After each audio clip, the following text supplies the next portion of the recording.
That doesn't make any sense, right? And Okay. on IG. Yeah. Nothing on IG. Wow. We can't hear anything. No. We did Burnie wrong. Testing on IG. No, we're just fizzy. Testing on IG. Nope. Oh, okay. That might work. Huh? Yeah, that might work. Turn the thing on. Okay, here we go. Let's try it again. Testing. Are we there now? Turn the thing on. Okay, here we go. Now we're back. Were we on YouTube now? Then? No, not on YouTube. Well, I'll stay live. We're now on YouTube. We've been on YouTube for 43 seconds. Mm. Wow. Okay, folks. We've now we're good. Mike, let me see your screen. Yeah. And should I start this over with? Yeah, we'll give it an official start. This snow is crazy. And if you find a parking space, what I tell them? You're about to win the lottery soon. And DC is giving out tickets, which I don't understand why, which makes no sense because it's hard to park. And DC hasn't fully shoveled the streets good enough. The crosswalks are terrible. I live 10 minutes up the road. I felt like I was climbing a mountain to try to get over to Chaps. Yeah. It was like, what are we impossible. doing? What are we doing? I get that the roads are paved, but they haven't paved the crosswalks. And poor people are trying to climb over all this snow just to get over. I mean, there's so many. It's wild. There's like 1 million ice workers now, and less people to clean the streets and sidewalks. It's crazy. What's the National Guard doing here if not to shovel our sidewalks? I mean, in Buffalo, they're paying people they pay people to shovel the stadium. I mean, yeah. Let me sign up and shovel. Sign me a couple of streets to shovel. I'll do it. Get the job done, huh? Make me some extra side cash. We all need it these days. All I know is this is my second winter here in DC, and this is probably the worst snowstorm of my life. Wow. Yeah, Florida guy. He's a Florida guy. Mike is back from Vietnam. Wow. That was a 19-hour journey. In Vietnam for a week for work. Glad to be back in this US of A. Though I wish I was back in Vietnam because the weather was like 82 degrees and I was hanging out on the beach. Your speed, huh? Yeah, wow. That's more. Jealous. So jealous, folks. But we've said there are the January birthdays. This is the last Whiskey Wednesday. So happy birthday to everyone who has had a January birthday. As we swing into February, a lot of February birthdays. Valentine's Day is coming up, and my wife's birthday is in February. A lot of birthdays coming up. And, as you'll see, folks, we did promise we would add some single malts, Scotch whiskeys, Irish whiskeys, and American single malts as well. Single malts, right? And we are keeping our promise with an amazing lineup, premium lineup, very highly premium. And I can't wait to get into some good stuff. Yeah, it's going to be a fun time. It's going to be a fun time, absolutely. But I'll do the official welcoming. Hey, everybody, welcome to Whiskey Wednesday. It is January 28th. I'm going to open the app. 2026, exactly. I love it. Indeed, and welcome to Whiskey Wednesday. I have a man Stone here with me. Mike is here. We have certainly trekked through the snow, the ice. It's crazy. Of course, we were just talking about all of the conditions out and about. Everyone be safe as you traverse these crazy icy roadways and walkways here in Grab yourself a pour to warm up. That's the best way to warm up on a night like this. I spent Sunday, Monday, half Saturday in the snow with amazing lineup of whiskeys. Shout out to Sweet Kid. I have a pretty awesome new wine rack. I mean, whiskey show. Okay. Get this stuff out of the floor. So yes, I have a new whiskey rack. Every bottle on the floor filled the whole rack. Hey, congratulations, man. It's great to get a gift, man, like that. Yeah, it is nice to get a gift. Absolutely. You gift yourself. Who cares? whichever way it goes. Well, folks, should we just go ahead and get started? Yeah, one other mention. You mentioned that it was great to have a dram along with this cold weather. It's also great to stop by tomorrow. Civic on 8th, folks, right next door at 501 8th Street, Southeast Washington, D.C. Shout out to Rhonda Elaine Fox. It's finally here. Absolutely, on getting her dream, the space that she envisioned, to the point where now she's ready to start welcoming in friends, neighbors, patrons to Civic on 8th, a beverage destination. And super excited about Civic on 8th. Come by, grab your coffee, your morning cup of joe, your cappuccinos. Sounds like a good all the above. latte. Welcoming back to Barracks Road, Souk. Dr. Winnett got her start here with her company, Sweet Lobby and Souk. She's doing business to business in an unbelievable fashion. That is her core model. So she closed up her retail shop down on the 700 block of Barracks Road. But and that was just 2-3 months ago. Yeah. But we're keeping Souk alive right here at Civic, right at 501 8th Street Southeast. Civic on 8th. Come check out those pastries and goodies that we all used to love to grab from Souk. But coffee by swings, and eventually there'll be some cocktails as well and other alcoholic beverages coming later, though. But check out Salon for the City, salonforthecity.com. All right, that's my spiel right there. About Nice Civic. spiel. Well, appreciate it. And it's looking good over there, everybody. So I'm sure you'll be very impressed of how Ophelia's Fish House was transformed into Civic on 8th. I'm excited to check it out. Yeah, man. Absolutely. Well, let's get into these whiskeys, everybody. Yeah. Mike, you already ripped the red off. Oh yeah, I mean, I haven't opened it yet, but yeah, first took the boil. Fresh Yeah, crack. Mike is always so antsy, folks. It's who Mike is. Thirsty. thirsty. I enjoy a long day. Oh, Mhm. give me a hard time when you're dropping the cork. At least it wasn't the soap. So it was There you go. it was the cork, folks. Wow. I mean, no good humor, light humor, dark humor, it's all humor. It is. I mean, some of our best We need to clip that. Oh my gosh. Tonight is going to be one of those nights. I mean, some of our best communities Can you drink your water so we can pour some you of our best comedians sure had will. some of the rawest jokes ever. And they are iconic. JJ Baby and Danny, what's going on, girly girls? Ooh. As you all That's join. No, Yes, have school tomorrow. It's a 2-hour delay, but make sure you get your rest. PG? Nope. Oh, so I thought PG was out tomorrow. I said nope, and kind of left it there, right? Ooh. Down a That little is good. further south. Okay. Yeah. Glenmo, folks, a classic. We just bought it back. You know, we've been touching on over the last number of months. We have comments. Hey, where the single malts? Where the single malts? I have been so far departed from single malts, but the intention 2026 to bring them back. And these guys are riding with me on the journey to make sure we have some single malts here on Whiskey Wednesday, but also back in shop and also tasting for Friday. So this is one that we're going to have on the tasting lineup for this Friday. Glenmorangie, I used to love the lineup. I've been away from it for a couple years, maybe now, and the changes that it's undergone. What happened to the original box being a 10-year is now a 12-year. What happened to this red box product? What we're doing now, the Glenmo Lasanta was a 12-year, now it's a 15-year. Yeah. The Quinta do Ruban port cast finish was also a 12-year. It already became a 14-year. And is it still a 14-year, or did they up it to 16? I think it may be. Yeah.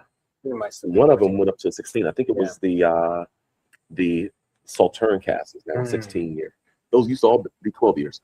So anyway, it's undergone a lot of change, and I'm excited to get into these new offerings by by Glenmorangie. All right. So yeah, let's go, gentlemen. It's like when cherry meets orange. Okay. I get like a black tea note. Like you just brewed a batch of like tea to make for sweet tea. Is it because you've been drinking Vietnamese tea? I did have tea on my flights though. The Vietnamese have really great coffee. That's the big thing in Vietnam. And pho. And pho, yeah. But yeah, it's like when when like you're making like sun tea in the summer, and you're about to add sugar to it. Sun tea. Yeah, you made sun tea before? No. Oh, it's classic. I made sun eggs though. It's good. It smells so smooth. The Sherry-cask really shines. It's like really approachable, light.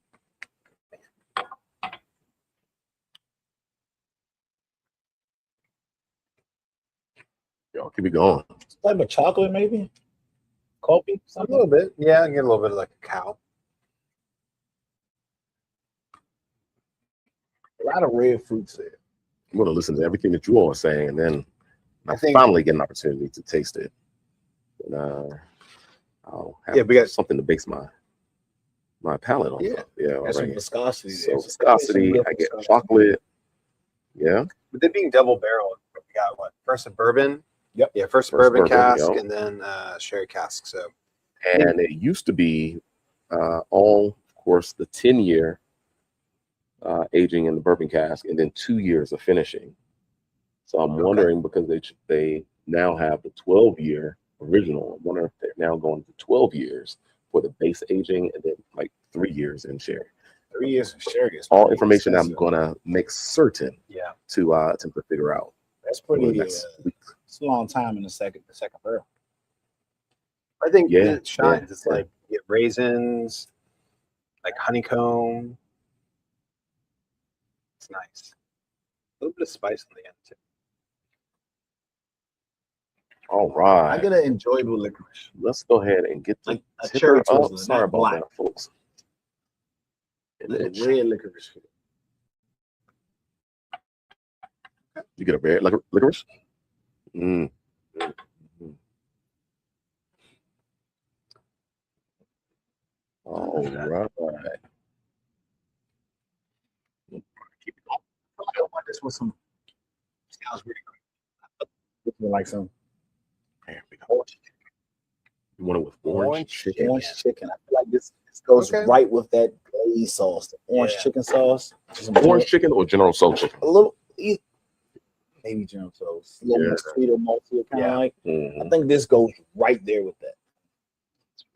The thing I like about Glenmo is their products are great on its own, but also this would be really good in like an old fashioned, a paper plane, like in a cocktail. Like this would be fantastic as well. I'm getting barbecue from this. You getting barbecue, roasty.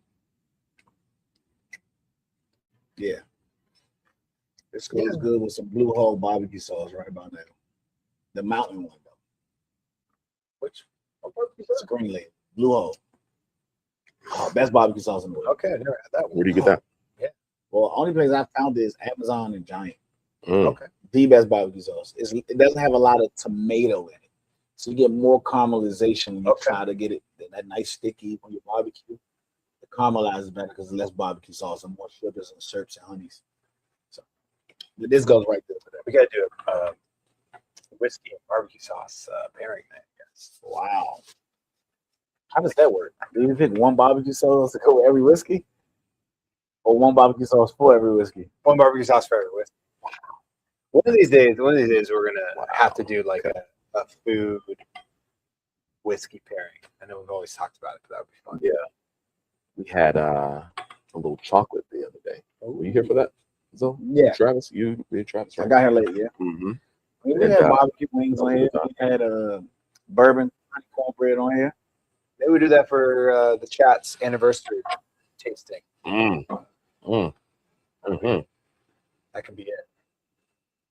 Well, Yeah. that is a quick turnaround. Yeah. What is that? That is actually the 1st of February. It's the What? actual anniversary. Next week. That's like literally Sunday. Yeah. Yeah, folks. Wow. So that is next Wednesday. We're going on how many years now? It'll be 92 Wow. 92 years. years. Mhm. Incredible. Right. 2 years. Quite a while. Okay, I finally found this image. All right. So you all fill in the blanks. I'm Yeah. so sorry that. No, you're good. Could you Yeah. imagine being around 92 years and having that much pension in chats? Could you imagine having just one share of Chats Liquors for 92 years? For 92 years. I would probably be a millionaire by now. Oh, hey. Several million stashed away. Yeah, we'll have to do some fun tastings then. For February. Definitely been a beautiful run in my family's 48 years of operations over the 92 years, right? 1.5. Yep. Absolutely. It's funny you say that because I've been drinking this whiskey cocktail. Just the cran rye? Yeah, I've been drinking that. I even spruced it up a little bit with a squeeze of lime. Okay. Mm-hmm. Man, I'm gonna bring that to got to bring back Zoe's cocktail corner and bring that in. You set up in my cocktail station over there. Why are you laughing at my cocktail? I'm not. Danielle. I said your name, Danielle. I said Danny. Okay, I didn't say. I said Danielle. I said Danny, not Danielle. Sorry. I feel a little Landon's in the house as well. All right, almost a little maraschino going on here. There is quite a bit of maraschino, right? Yeah, I'm getting these red fruit notes, which is pretty approachable, as you mentioned.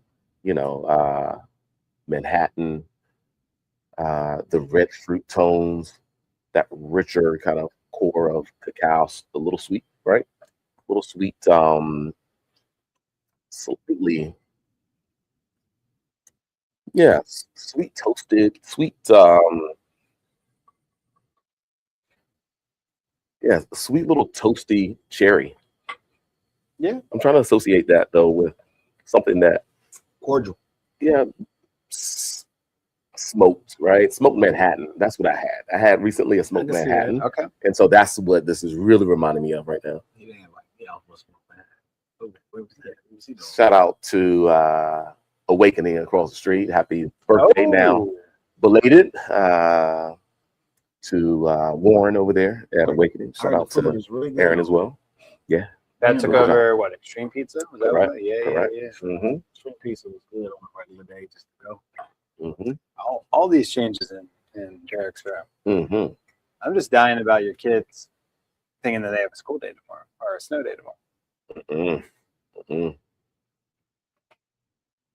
You notice that? Yeah. They have a 2-hour delay tomorrow. 2-hour delay. All right. Well, this is good. There's that little nuance of toasted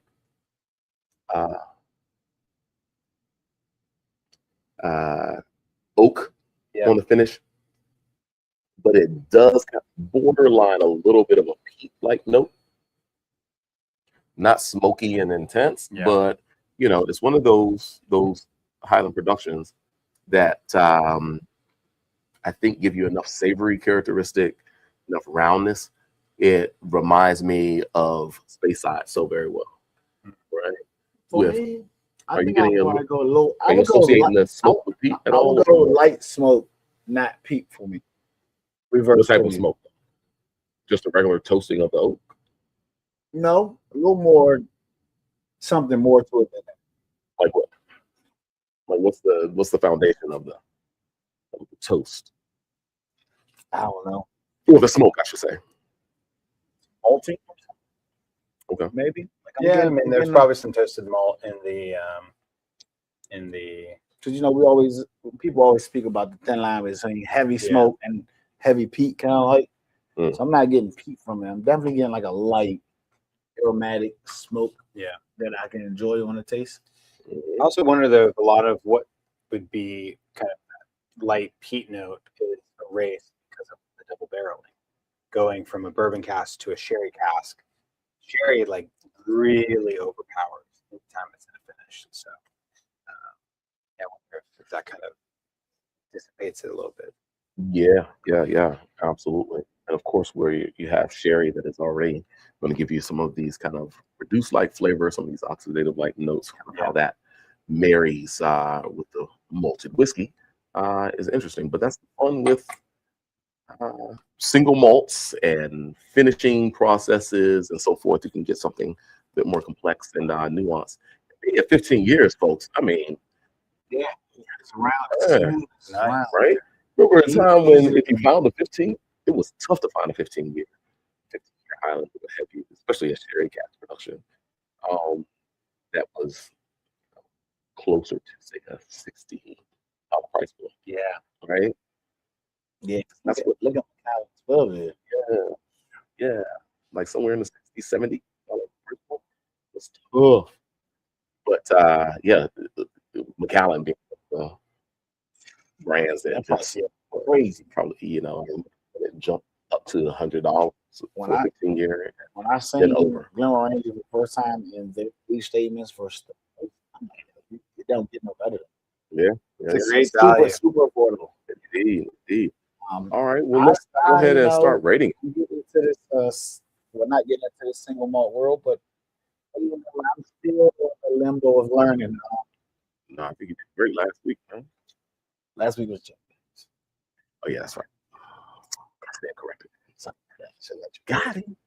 But this is delicious, balanced, flavorful. The finish is good. Man, 15 year sherry comes through there. Man, I mean,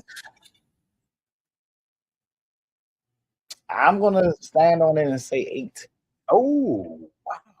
I'm gonna stand on it and say 8. Hey, wow.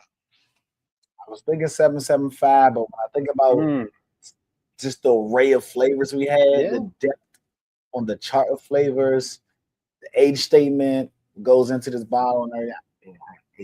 I stand right there. Nice. High score. That's pretty Yeah, cool. That's a bold score. It is Bold with it. bold score indeed. For me, I think Glenmorangie is probably one of the more approachable of Highland scotches.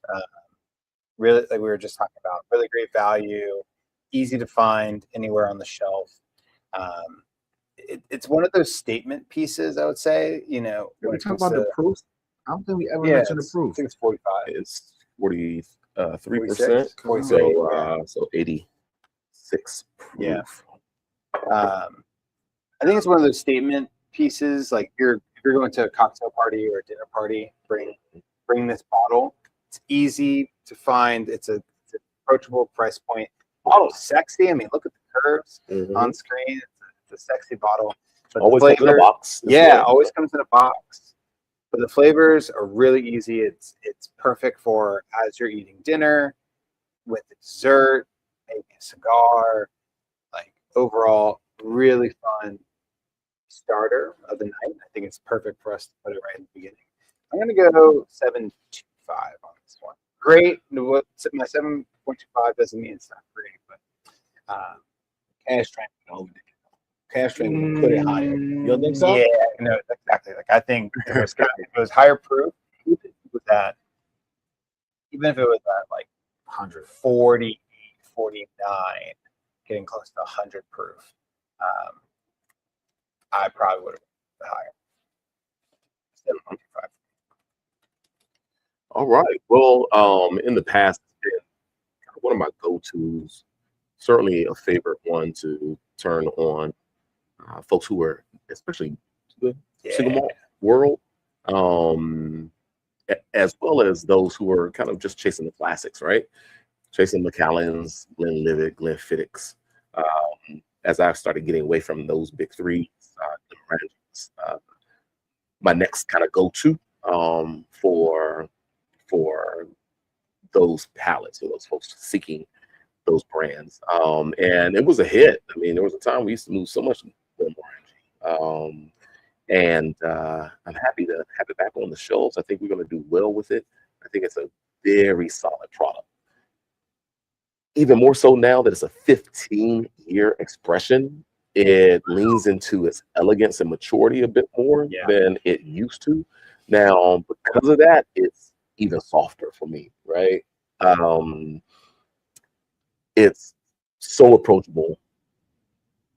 No presence of ABV at all, really, in the sip. And it's one of those things where if you were to put a drinking on with a rock, a cube, I was going to dilute so fast, right? Yeah. And so you don't need any. Chill it. Everything will dilute the flavor intensity, the spirit note even more, the body weight. So I like it where it is. I'm glad that we started with that. Thanks, Mike. He recommended, put that at the front. I was like, what has all that Sherry-cask stuff that you don't put at the front? Yeah, you're right, man. It's so easy drinking, and at a 15-year, puts you into that arena where it's polished in a rocks glass or Glencairn. It'll be easy to share with friends and all. A little less frills, so I also give it a 7.25 because of that.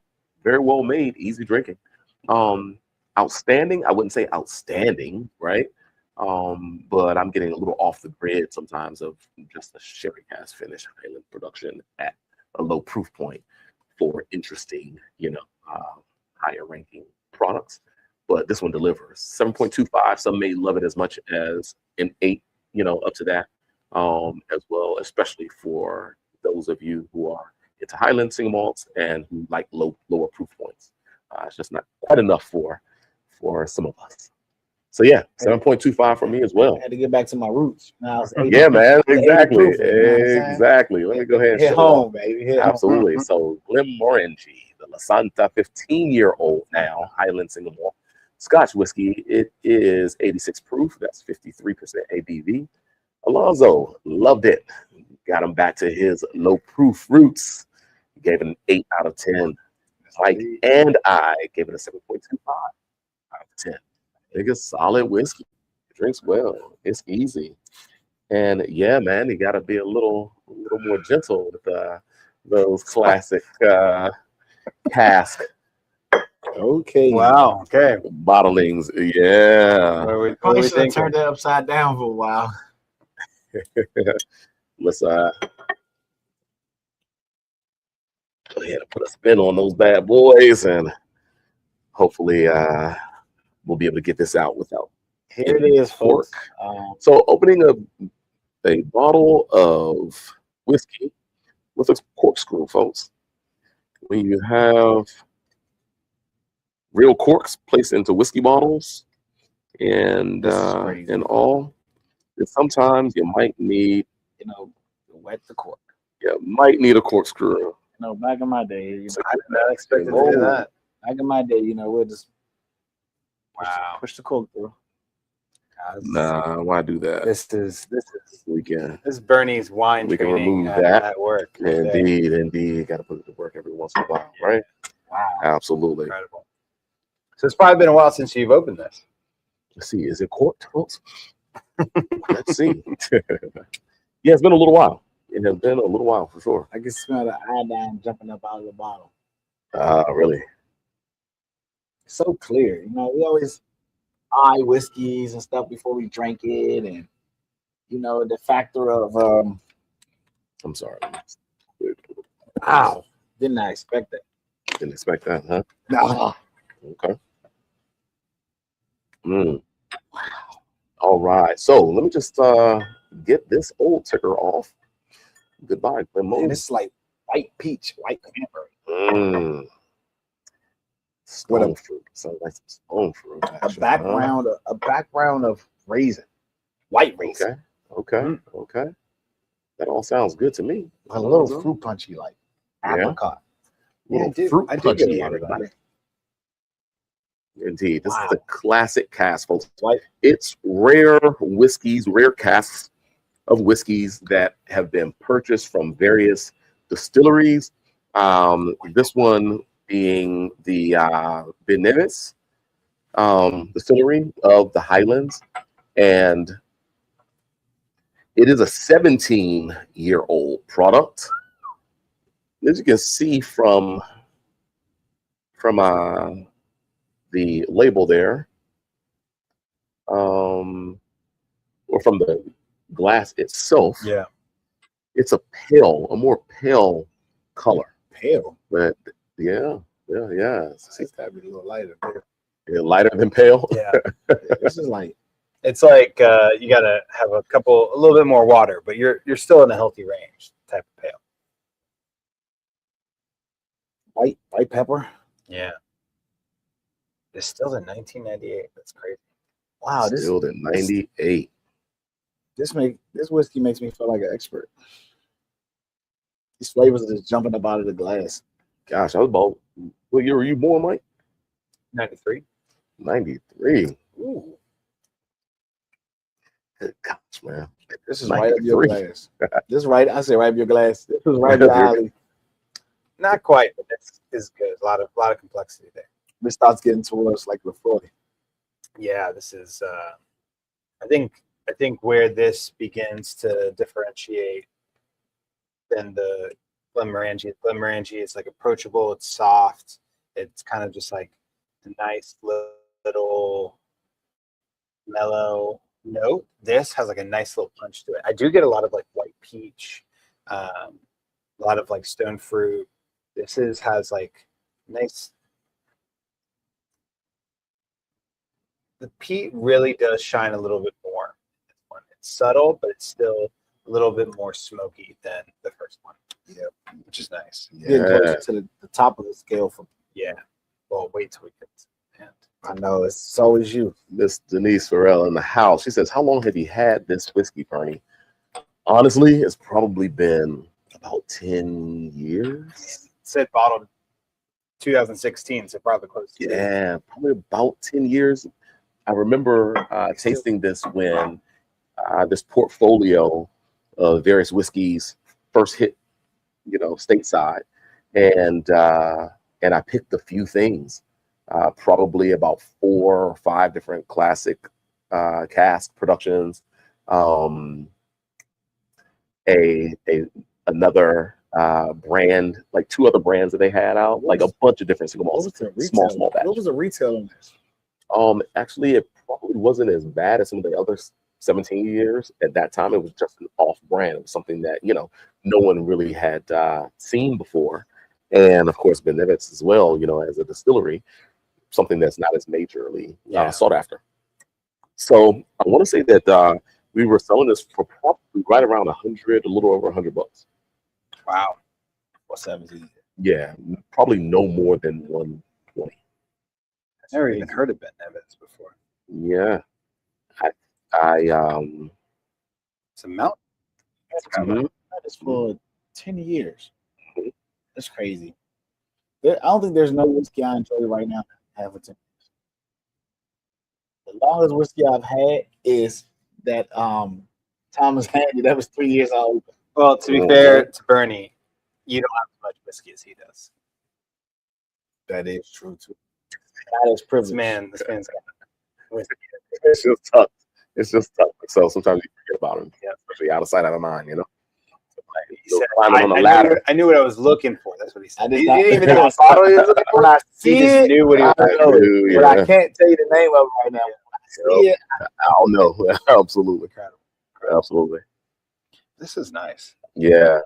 Such elegance. I like the kind of mention of stone fruit, kind of spicy pear. I'm getting a spice pear, maybe a little bit of peach or like fruit cocktail, a little peach, a little bit of the pear. Not punchy, but fruit cocktail. Yeah, that hint of that syrup. Yeah. Wow. A little cherry, but honey notes. Very light toast. A hint of all that, just a hint of brioche, like kind of like you have in champagne, right? A little bit of that kind of yeasty brioche like thing going on. Okay. Yeah, but not a lot of savory notes. That's one thing I noticed about Highland is a lot of times in scotches, and we'll get to them towards the end, like they kind of read like like a construction site. You know, it's really unique and a mix of savory and industrial, like Scotch tasting notes. But Highland Scotches, still very fruit forward, very light, vibrant.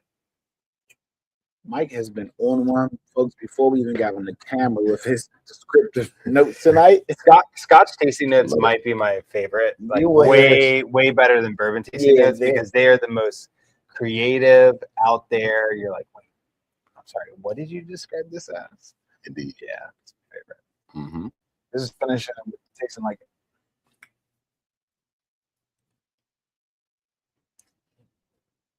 the other side of licorice for me. Mm-hmm. This is the sweeter side. This is the aggressive tartar side. So you said red licorice, black licorice. Okay. But not in an offensive black licorice way, because people don't like black licorice. This is kind of enjoyable black licorice. I don't know why I had to be red. That's only two types I see. You all, two of you, I tell you. Especially nerd rope candy. I mean, other than that, I don't know. Is Nerd's rope technically licorice, or is it a gummy? Licorice. Yeah. This is really good though. It's really bright. You don't like that? Like some wheat or straw though too. I think this is one that I see this a lot, especially in the Scotch world, where we have another one kind of in the lineup as well. Sourced bottles, kind of white labeled.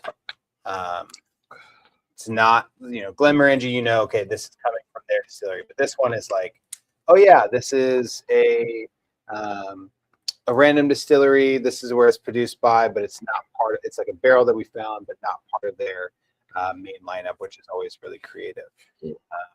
Bourbon, honestly, could take a better page out of that. Outside of Orphan Barrel, I don't really know a lot of places that are buying barrels, saying, "Oh, it's produced from here," and then white label. Right. And Orphan Barrel, I think, does a great job at doing something.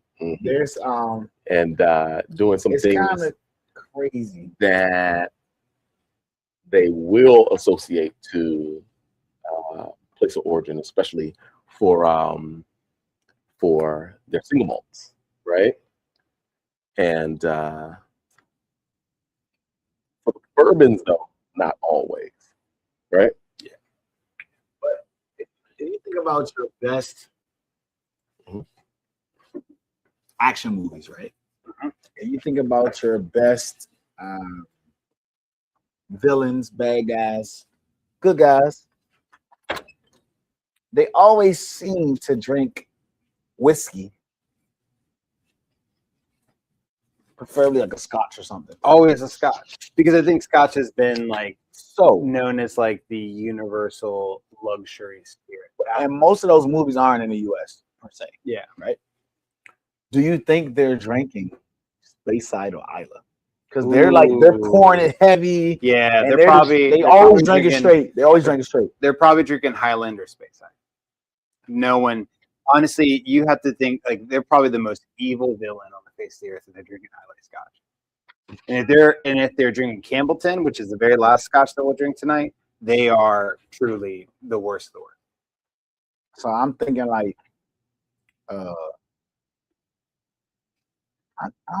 it got to be Highland or Speyside because they're like,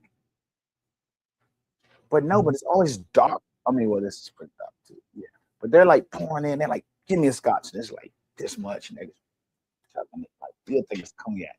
Yeah, you know what I'm saying. So, yeah, man, Mike. Guess we got to start with your rating. Yeah, I think for me, this one still very approachable. But there's a nice bite to it that I think serves it as really unique, really unique, and very fruit forward, not very savory. Some light peat, some light smoke, which is really enjoyable.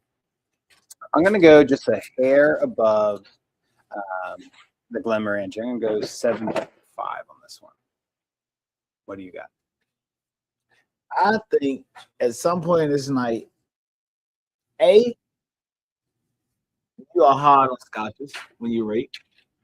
Or B, you're gonna be biased by the time we get to the end of the lineup. But I just haven't touched anything that gets into that 8 range for me yet. I know what I will like in go Scotch. out and say that this is a 17-year with all respect. A lot of flavor notes there, delicious. I think this is the peak of kind of peat that I like. If I had this bottle would probably last me 10 years. In a good way, bad. Yeah. Because I wouldn't drink it as much. I'm gonna go 7.5 because I would love this for a switch up on my bar. Mm-hmm. I'm gonna go 7.5. What do you think, Bert? Well, you're 7.5. Where were you? 7.5. 7.5. Okay, yeah. I kind of like where you all are on those for sure. It is one of those whiskeys where I would probably prefer in a flight, right? Maybe starting off things. It's definitely a springtime. Springtime, Yeah. some early fall. I would sit back with this in 75-degree weather, right? Outside 75. Yeah, you're outside, you're relaxing. Is it room temp or chill? Because I'm The whiskey? confused now. No, the whiskey's room temperature. Room You know how we enjoy right? outside 75-degree weather. And you're, 75, 80. and you're matching it with the temperature. Yeah. Yeah, Nice. in the season, right? Spring day. 75 degrees outside, nice little breeze. You write poetry? Blooming. It's a lucky girl, huh? Setting the scene. Setting the scene. Burnie, where you going with that? So where I am, I'm at a 7.75. Oh, okay. I'm at 7.75. This is his 10-year-old baby. Of course it's gonna be. Yeah. So I'm at a 7.75 for that one. Mike, once again, you are at a 7.5, and Alonzo, you were also 7.5, right? You hear that, kids? You didn't know it was 60 y'all. It's 10-year-old baby. Yeah, 10 years. Well, must have twins. That's I said they didn't know. It's like Danny DeVito. Yes, indeed, the classic cast. Ben Nevis, 17-year-old Highland single malt Scotch whiskey. It is 92 proof. Alonzo and Mike give it a 7.5. I give it a 7.75, just a little tick above. Classic whiskey with some nice age on it, but a softer, approachable style. I want some sunshine and some flowers blooming, and some grass needles just blowing in the wind, and grass needles, folks. Relaxing on a beautiful spring afternoon. You got a thesaurus around here somewhere? I got into Mike's poetry mode battle now. I think tonight we're kind of a couple of musketeers, you know.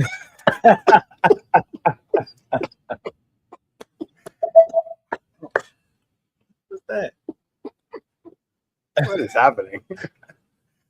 Wild night. Everything. Wild night. All right, Everything is folks. happening. We're on to the next one, folks.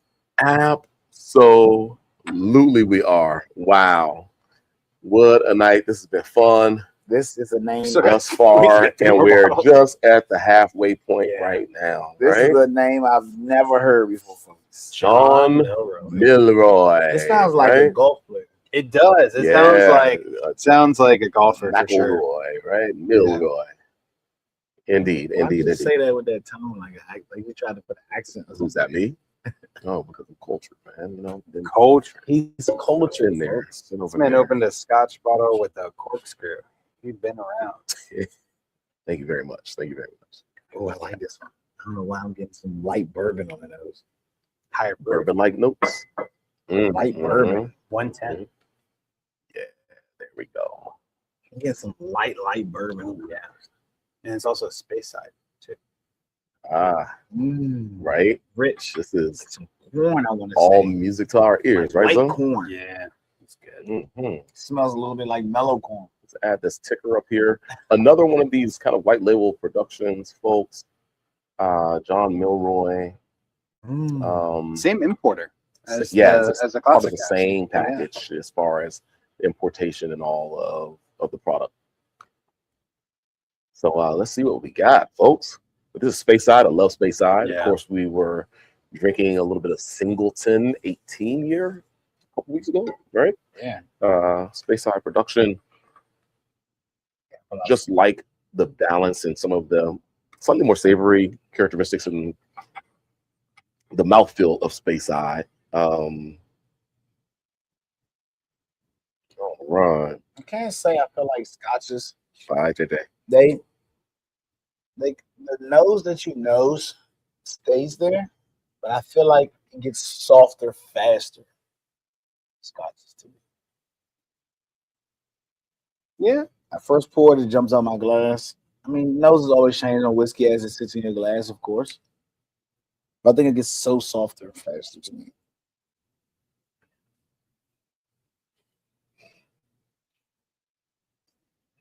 Folks, sometimes you can start to sense what type of character, the body, intensities, and so forth you get from products. Yeah. By first stopping and looking at them, right? This whiskey and the last one that we had, much, much, much lighter in color than, say, the first whiskey. They're higher in proof than the first whiskey.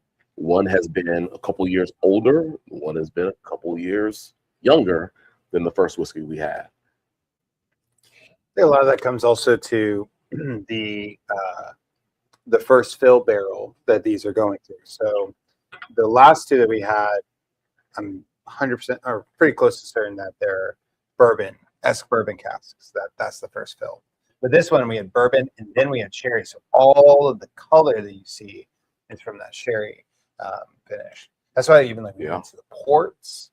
Right. Scotch takes on so much more color when it's in the secondary barrels compared to bourbon, because bourbon, when it's in new charred oak, it's pulling all the color right away from that first one. Scotch looks a little bit more lighter, and then when it gets into the secondary fill, that's when it like really takes a lot of that dark, rich color. Wow, so much. Getting like a lot of just like freshly made, clear candy in the pot. Like this fresh candy when it's bubbling. You're trying to hit that 300 degrees to turn it candy X. You get like clean. It's a clean candy. Absolutely. Clean sweetness in here. Shout out to Chill Will. What's going on, Marco? How are you? HD. Welcome back. Enjoying New Riff Single Malt. Nice. 114.5. Nice. Hey, enjoy yourself, bourbon lovers. Bourbon lover, how are you? How are you? I'm sure you're drinking on something. Cheers to you. I think our YouTube commenters are my favorite, because I don't know if they live in the DC area. I don't know either. But they are the most active, and they are. And they like talk to each other. Yeah. It feels like a little exclusive fan club. I love it. It's great. Yeah. It's so great. All right. It is so great. So yeah, thank you all so much for joining in. And there was one of those brothers. It was an HG. Is he from the UK? Yeah. Mm-hmm. Somebody was from the UK. Yeah. Absolutely. I remember that from some strings back. So shout out to everybody. I wonder if that was my homeboy that came here from the UK. Yeah. Maybe. No, his name did start with a H. Right. Absolutely. That's probably more. Yeah. Yes, indeed. Hey, there you go. He was a whiskey pass right before Christmas. Mm-hmm. Amazing whiskeys. Yeah, that's dope. All right. So getting back into this John Milroy, I'm loving the proof point number one. Right. Yes. A lot more flavor intensity is there. One of those things. The finish. Yeah. Where having something closer to cask strength or higher proof just gives you more flavor potential to transfer to the palate and to enjoy. And if it's a solid whiskey, as far as that particular barrel or the blend, if it's a balanced expression, then that's what you want. Drink it at full proof, 1 or 2 drops of water, a few drops of water allows you to find your own sweet spot. But this is drinking quite well. Yeah. It holds your attention a bit more than some of the lower proofs do. I also think it's very floral and citrusy. This one, it's the proof point has more intensity and kind of gives you that, really sharp notes on your palate, but there's something soft and subtle about it. I think, again, kind of with that floral note that I'm getting on the palate, especially on the back end. So, with this being Speyside, right? Yeah. Glenlivet, Speyside. Mm-hmm. Macallan's not. Highland, Yeah. But- It's Speyside. So I thought Glenlivet was Speyside. Balvenie is Speyside. Balvenie, yep. Yeah. So, but why is this so much heavier, roastier, smokier, Richer, heavier Than viscosity, right? than Glenlivet? I think you get a little bit more of the uniqueness of this distillery versus Glenlivet. I think I don't get the smokiness sometimes and stuff from Glenlivet. Not like this. I think sometimes not mass produced, but major brand scotches have kind of curated their palates and their notes to be as approachable as possible, whereas some of these more niche distilleries kind of take small risks. That's my Because take. Glenlivet is more like in this round for me. The delivery is not peat there. It's not going to be smoke there. It sits here. Doesn't sit like right here more. Even Balvenie sits a little close here. It does this side.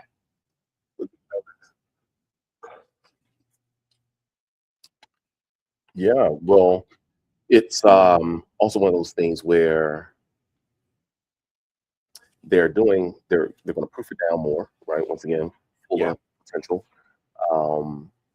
You're also talking about so much of the malt-like flavors and the weight coming from the distillation process, and how much of kind of the oils are extracted and maintained non-chill filtered, all these things that we look for kind of more unique, smaller batch productions. And all of that also goes to them not attempting to manufacture the whiskey in a way that every batch over the various years that it's being produced all have to taste the same.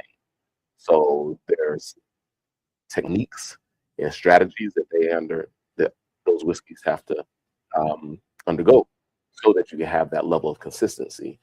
With these productions, it's all about the uniqueness of the particular barrel, particular bottling, and for, once again, a non-manipulated style of whiskey to be the resulting product that they put into the bottle, so that we can kind of dive into it with a bit more curiosity, and there's so much more nuance there, right? Yeah.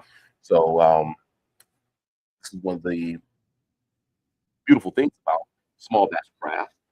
Even if it's like a white label that is purchasing juice from another distillery, but they're going about bottling it in a way that the larger distillery probably would never, right? And so there have been experiences I've had with products under a third bottler label, secondary labeler, that tastes so different, although the product was distilled at a particular distillery, tastes so different than the original distillery's products.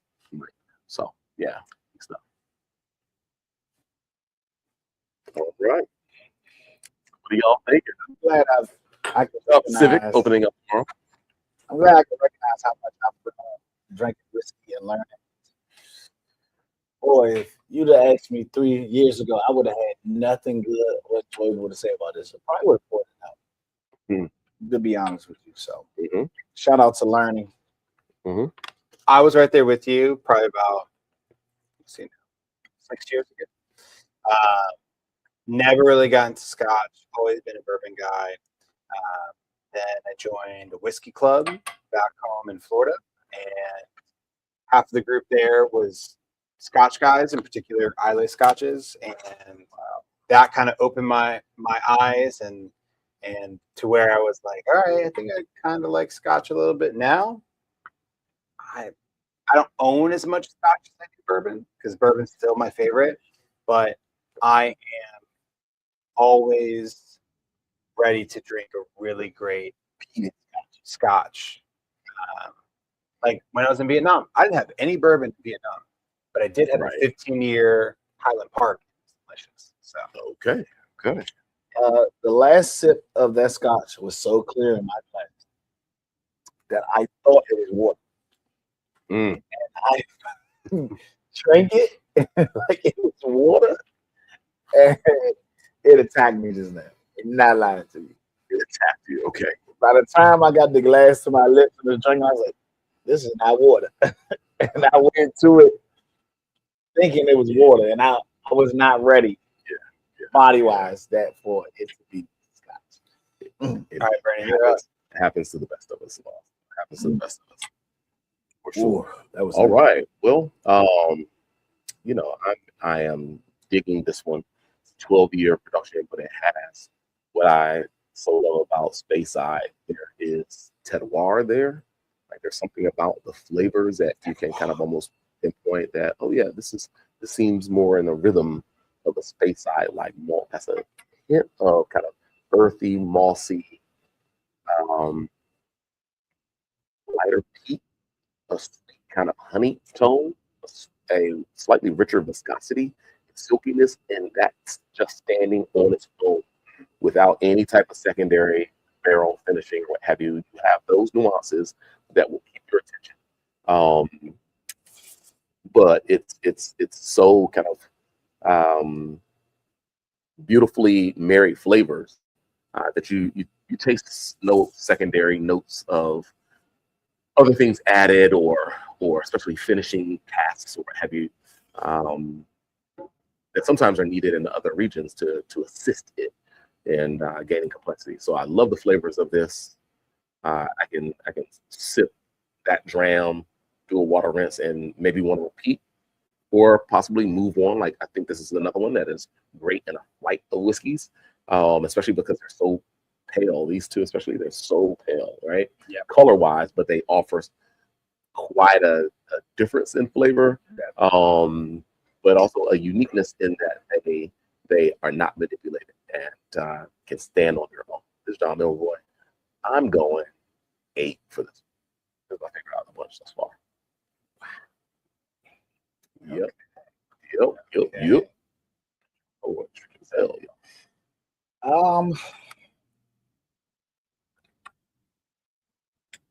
getting back to half proof though. You know, it's too put it on the yeah. I did enjoy the intensity here.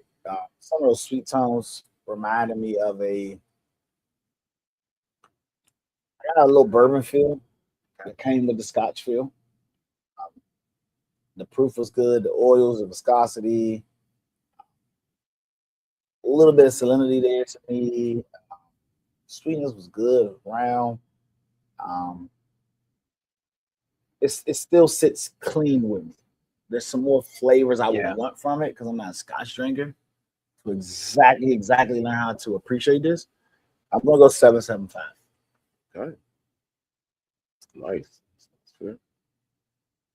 For me, I look at this bottle in the lineup, and it's kind of a perfect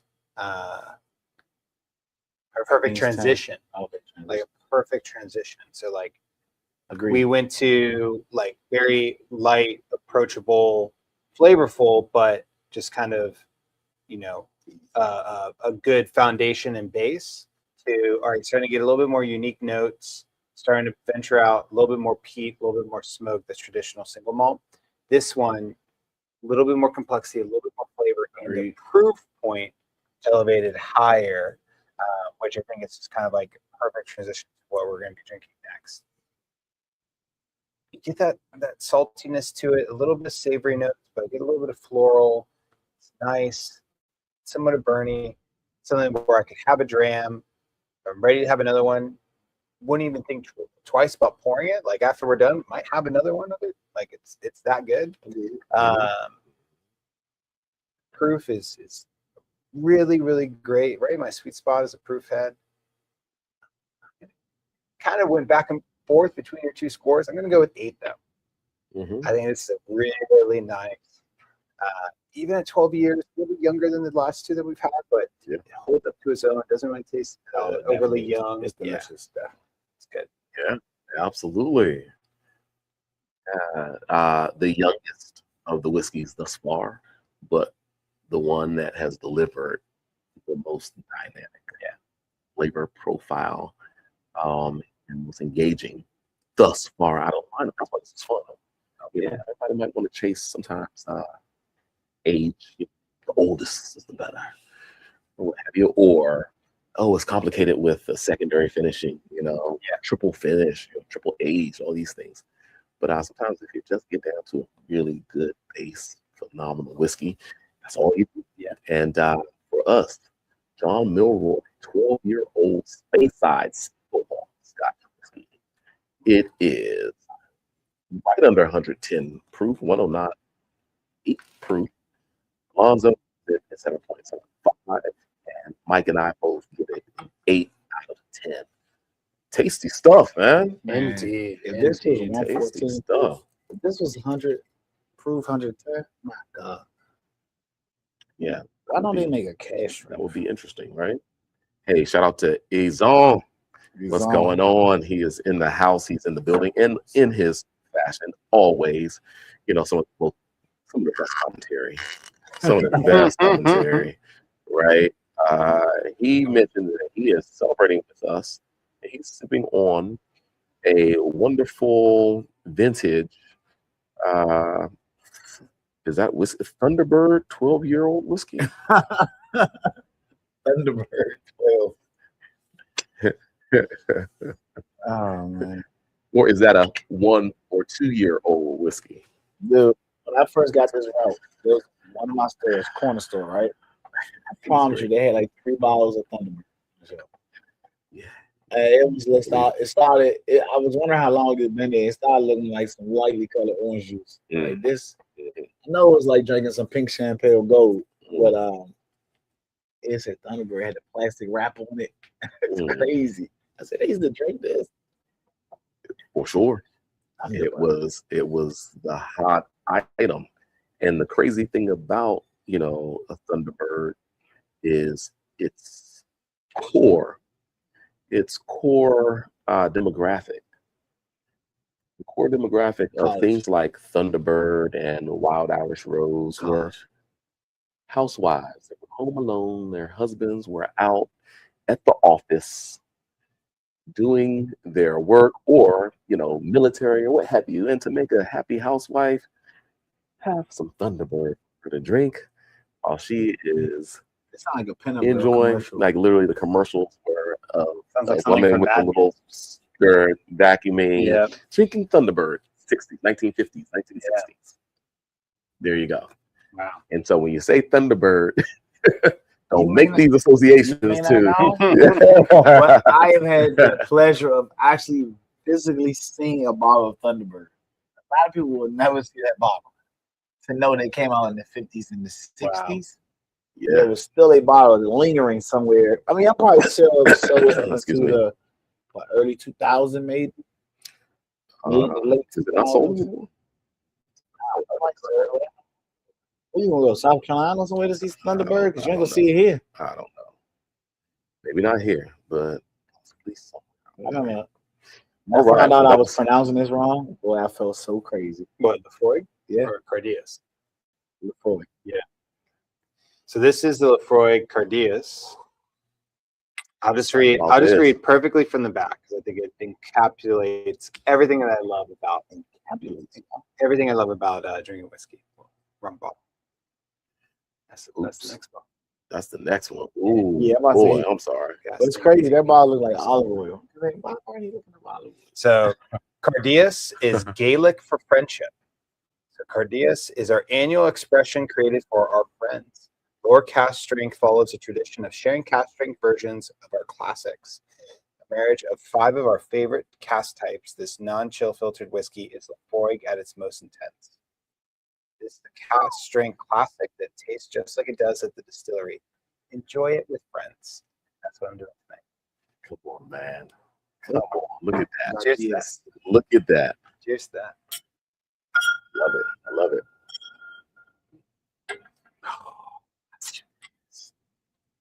Ooh. This is not the one I had at your house, is it? Yeah, this one. Can you hand me that bottle? I just want to read more into what I'm getting myself into. Wow. This is a C or a G? After the peat, the spices. Cardias. This is where you get a lot more into spices and into the savory.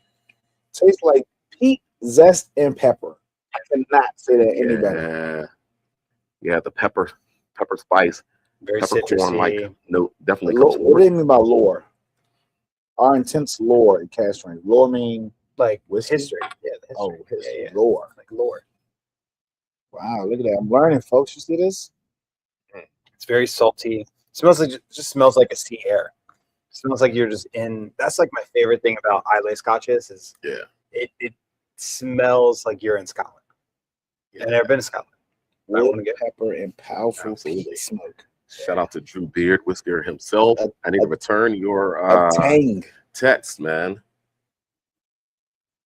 We're making our way through the snow, and we are still here on Whiskey Wednesday. Was that whiskey? Testament to He was testament just drinking something really good on Instagram. to these fellas right here. He was drinking something Showing really up for good. Whiskey Wednesday. Was it some Pappy? He was just drinking some Pappy, I think. He was drinking some Willet not long ago. Nah, he was just drinking some Pappy. Or something. I'm like, whoa, this is jealous. He was Mike, what am I getting myself into? Orange smoke. delicious stuff. Eat a lot of the pepper. A lot of the pepper on the palate. You can taste pepper through the smoke. Yeah. I can smell it. You get like a almost like a poblano pepper, like not quite like a jalapeno without the heat. That's what you get. Yeah. Wait, Taste it. Yeah, you taste that now. Okay, Yeah, you bite into like a fresh pepper, but it's not spicy, but you get that like this reminds me sharp, savory. This reminds me when I drank when I smoke a cigar. Yeah. It's kind of like you enjoy the cigar, you want the smoke to go away, but it's not going nowhere. Yeah. But you're enjoying it, but you want it to go away.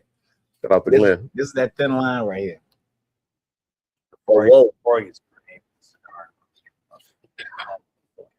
It's like I'm enjoying the smoking the cigar, but then you want the peat to go away. It doesn't go nowhere. But the sweetness through this, I did not expect. The malty character of it. I'm don't understand how I'm enjoying this right now. It sneaks up on you. Like Islay is one of those things that you just kind of like you have to build up. You keep your foot in the door. You don't have to like it right away, but you just keep your foot in the door, and all of a sudden you're just like, because that was me when I first got into Scotch. I started drinking like the Ardbegs, which are really overly peaty. Octomore, like that was one of my first. Octomore is crazy. Octomore is crazy. I mean, listen, I haven't even had it. But it was trial by fire with my whiskey club. It's the most. Oh, it's got the most. It's the most peated. Yeah, there is. Yeah, and you started early with that. It was trial by fire, but like you have your foot in the door, and all of a sudden you just start tasting. Like, okay, I kind of like this. Okay, no, that might be a little too much. That's how it was with me with beer. I like that. When I first started selling beer, couldn't drink beer. I mean, I probably drank a Smirnoff Ice, something sweet, but beer. Some of my first beers was like Leffe. And there you are drinking a few other things. Italian bitter. And I was like, I'm going to the bathroom, spitting in the bathroom. Who drinks this shit? Like type thing. And now I was like, I want to try beer from everywhere all over the world. I don't want to know.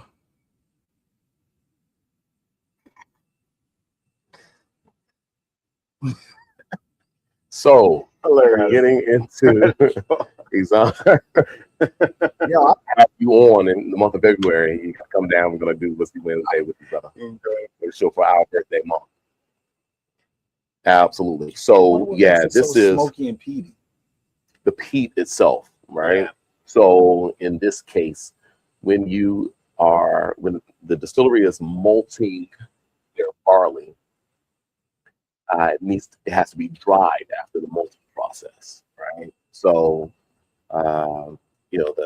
in the malting house, there's a malting floor, what have you, Right. the second floor of the facility or what have you, where they spread all the grain out, they hydrate the grain, and they will go through and kind of move it a bit, allow it to kind of undergo a process of malting, kind of sprouting and kind of changing the chemistry. I'm trying to think of the term, that process.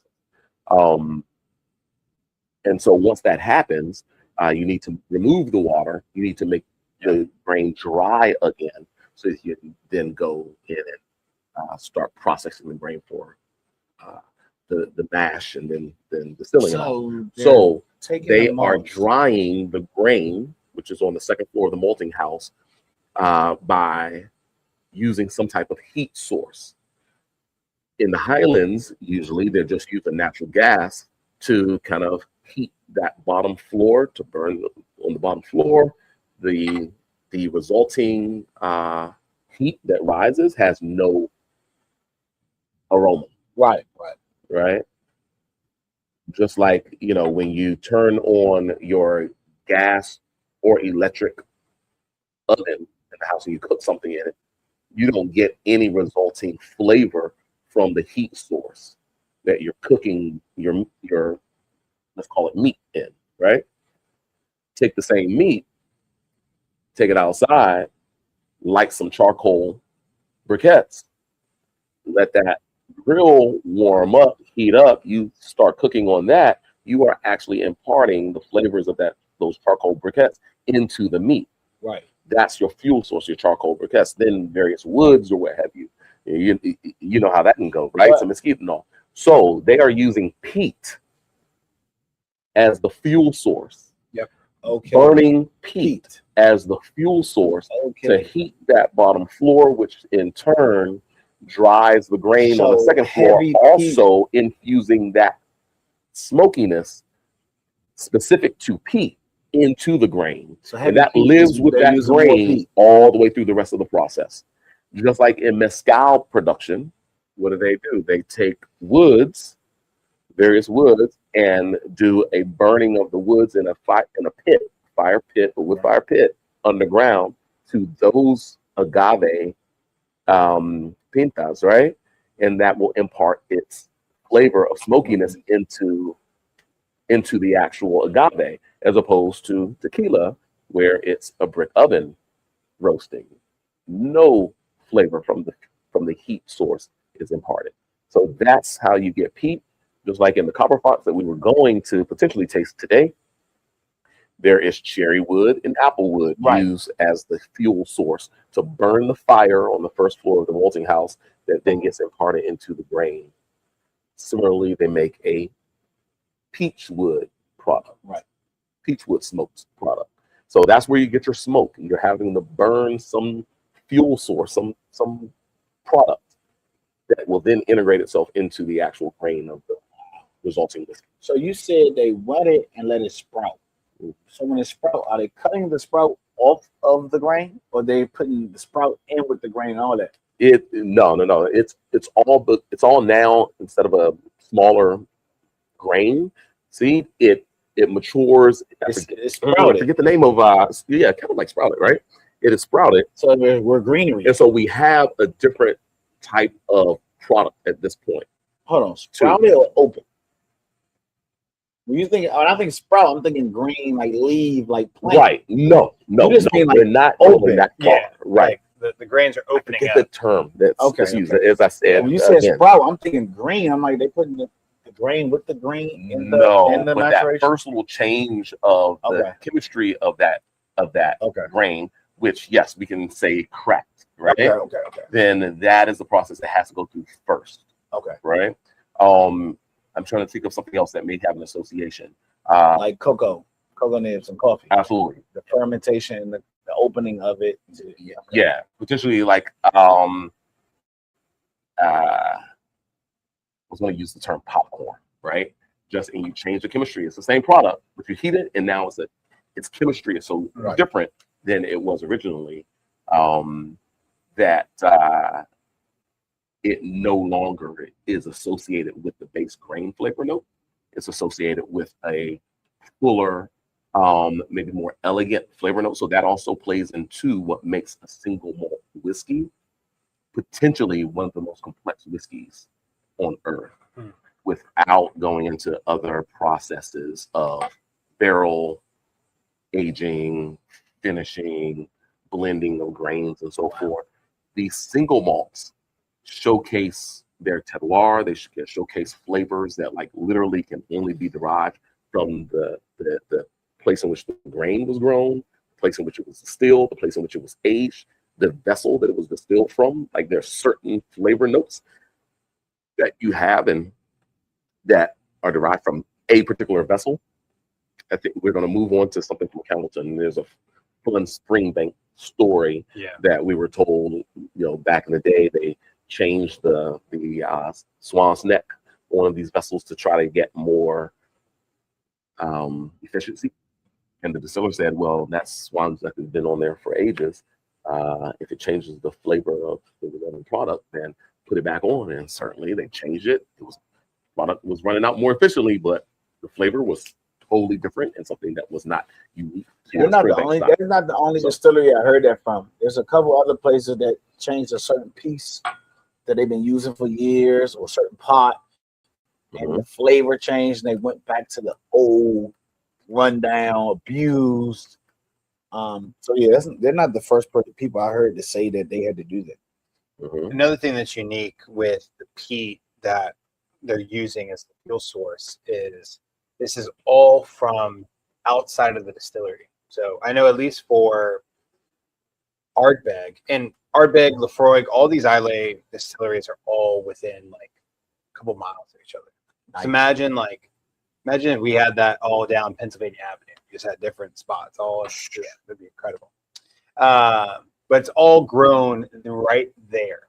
So this is all like locally sourced in these like bogs, these swamps. Yeah, exactly. Literally dug sometimes by hand, on the island. And this is part of the history of the lowlands islands, the Isles of Scotland, in that there aren't trees. People couldn't survive on these islands in the same fashion that folks on mainland did, where you can build your house from cut down some trees, build your house from it, use it as the fuel to warm your home, to cook your food, so forth and so on. They didn't have that on the Isles. So they had tall grasses, they had rocks. Outside of that, there was really no lumber, unless I guess you had to ship over. So what they would use for their fuel source was literally in the ground waiting for them.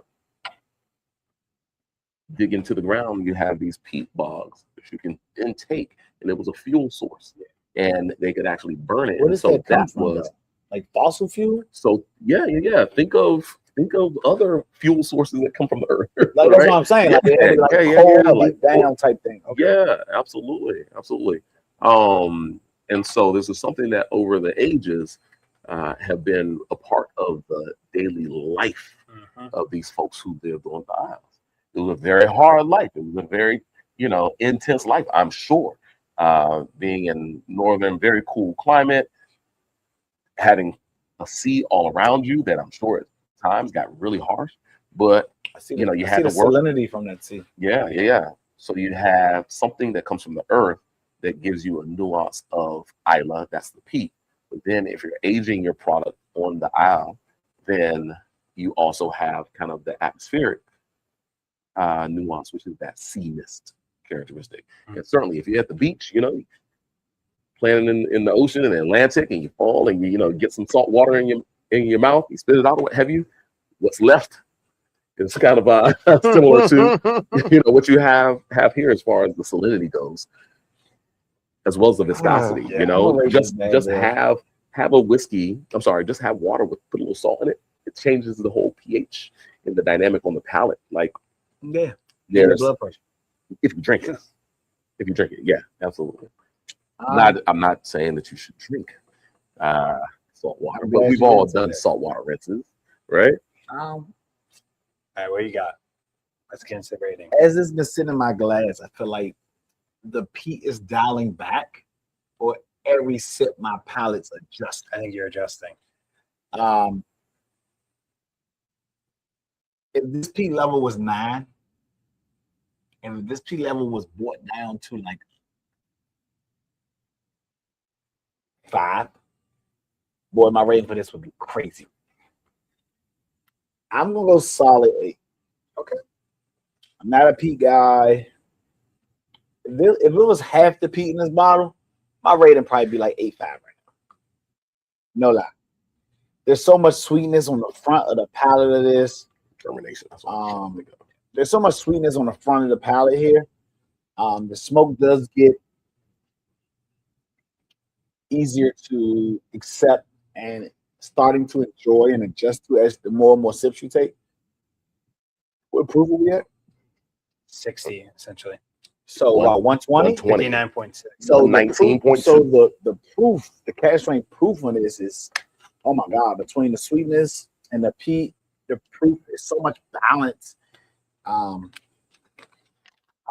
talking about 8.25. I just 8. Wow.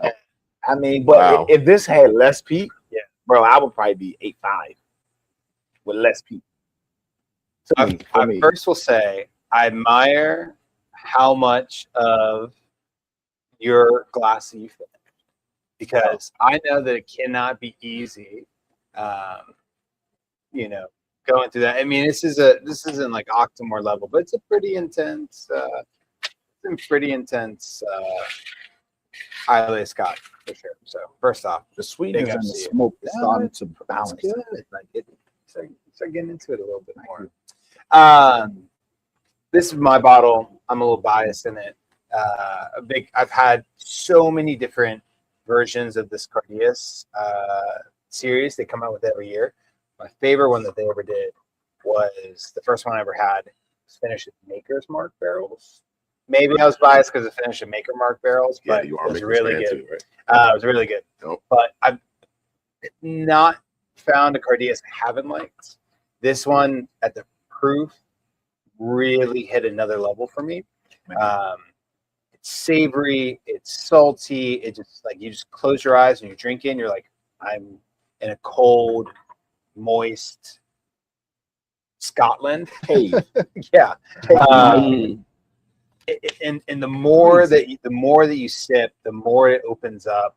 You get so much richness more of it. sweetness, yeah. Yeah, like there's just so much history to it. And that's why I think of like it being called lower cask strength is so amply, named. Like there's so much history and lore behind these scotches. I'm going 8.5. 8.5. Nice, Mike. 8.5. Mike there. And yeah, I think that is I think that's a lot of fun. At close to 120 proof points, Yeah. full of flavor. Gosh, it's Islay, and of course you get the smokiness, but the pepper note is something that's super interesting as well. It doesn't attempt to deviate kind of from its core flavor profile very much. It's like those nuances of pepper, peat, salinity, sea mist, and or savory seawater. Kind of Savory seawater. Yeah, it stays consistent. Say that 3 It stays times. consistent. Yeah, I like it as well for an 8.5. That's fun, and it leaves you not with an offensive peat note. There's a freshness that's there as well. Fresh peat. Like sometimes peat can come across, especially into the finish. And I like that you would kind of associated it with a cigar. Sometimes with a cigar, you can kind of get the secondary flavors, the lingering flavors of the smoke. But a good cigar. Like, is you get some of these sweet notes, these other flavors, and you kind of savor that for a little bit, right? It's not offensive.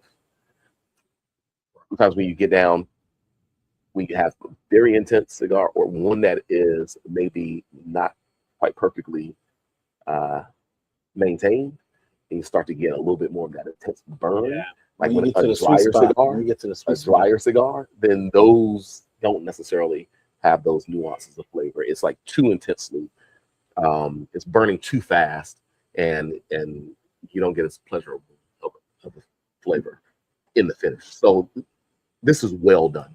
I'm going 8.5 as well, as did Mike. Alonzo is going 8.25. This is the Lafroig. Oh my gosh, the lore is a cast strength. I love single malt Scotch whiskey. It's coming in at 119.2 proof ABV. Once again, Alonzo 8.25. Mike and I 8.5. Yeah, let's go. That was good, Mike. All this talk about a cigar, and I'm just like, can it please get to like 60 degrees so I can sit outside and smoke a cigar? Like, oh, it's killing me in this weather. I just want to smoke a cigar in the cold. Not this cold. I think 40, maybe 45 degrees is the most that I'll sit outside and smoke a cigar. Tonight, in, was it 14? Hell no. I ain't smoking a cigar this kind of weather. Not happening, huh? Nope. All right, Mike. All right.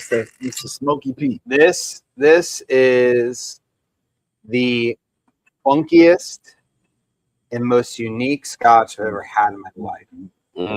Okay. How do you put that both in the same thing? Because it's funky and unique. So this comes from Scotch Malt Whisky Society. What Scotch Malt Whisky Society is they are a company that purchases barrels from well-known distilleries, and what they do is basically white label what comes from the distillery. And so they'll find a barrel, they'll taste it, they'll purchase the barrel, basically in a way it's a single barrel, and then put it out, will not say where it's from, and they always have really unique names. So this one's called Viking Barbecue. Nice.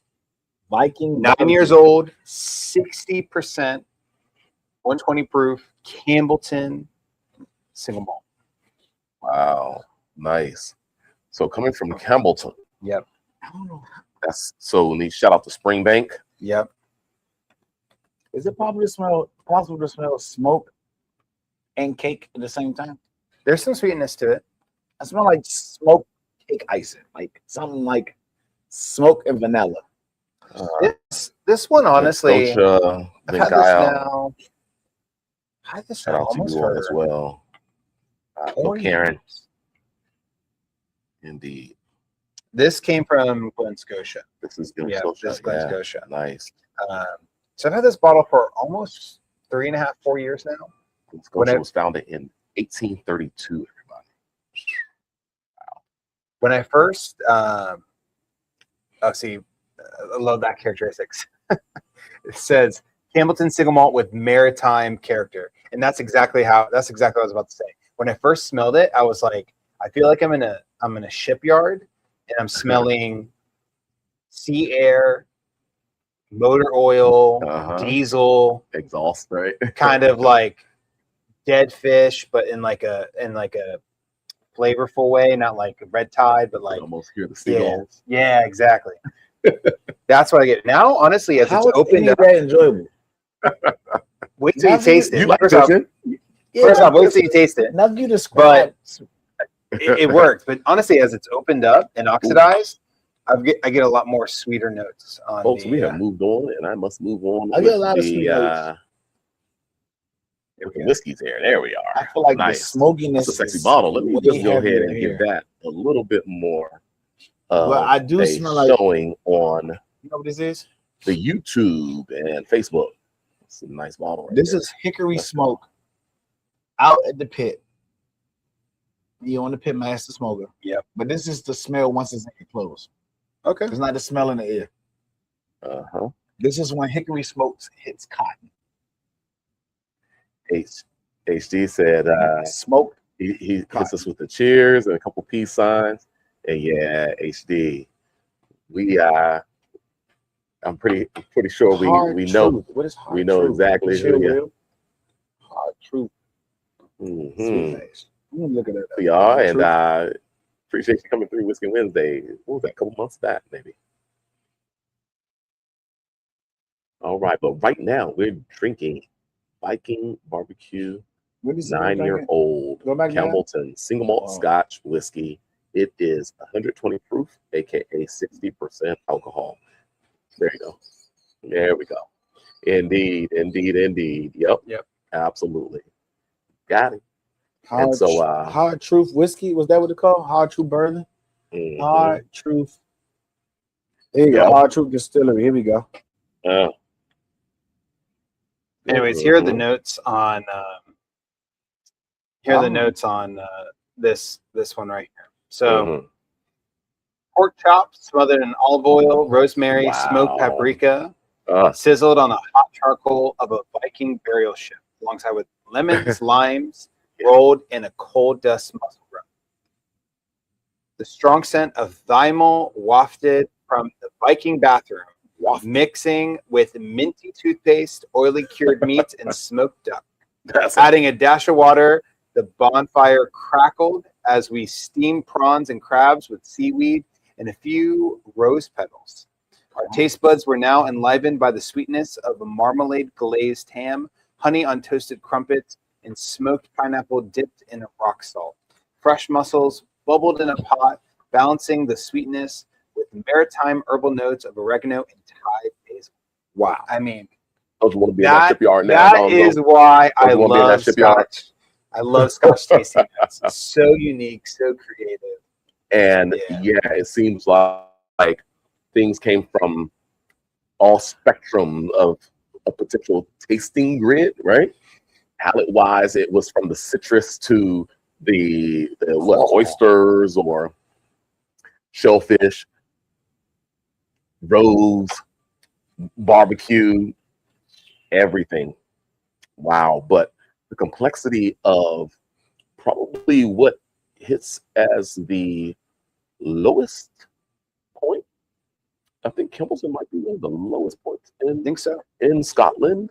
They kind of sit out on a peninsula. I believe they're kind of still part of the mainland, but it's like diving way deep into the Atlantic Ocean. So it's certainly